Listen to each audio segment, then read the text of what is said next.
Mo din ako mga iring guys, mo ni si Rice ug si Cooker. Ang puti ko, nay puti sa iyahang may boats. Mo na siya si Cooker. Ang kanang naghayang sa amo ang hapag is si Rice. Rice Cooker.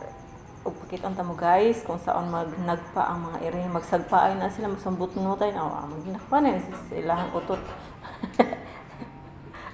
Magsinagpaay, magkinawrasay, mo ni siyang iring og iro. Kung makarelate mo guys sa inyong anak nga magsinagpaay, magtinukmuray, magkinusnitay, mo ni sa niyang iring guys. Awa, magdinakpanay na sa ilahang ikog. Pati na lang ang utot na lang makita na nila ilan indakpon. Awa, ani ka kumagat ang akong mga iring guys.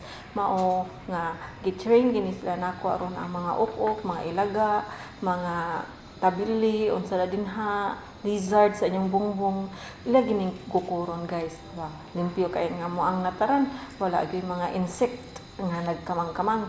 Muna sila guys, sila ang nagkaon sa mga insekto nga mubatog dinha sa amo ang tugkaran. Makita mo guys kung unsaon sila, unsaon nila pag sagpa ang ilang kaugalingon, pag kinawrasay, kanin niya ilaha di ni kalagot ilaha guys. Ang ilaha kay duha-duha ra ning ilaha. Maong kung mutanaw mo, salamat. Please subscribe. Ako na, giluog na.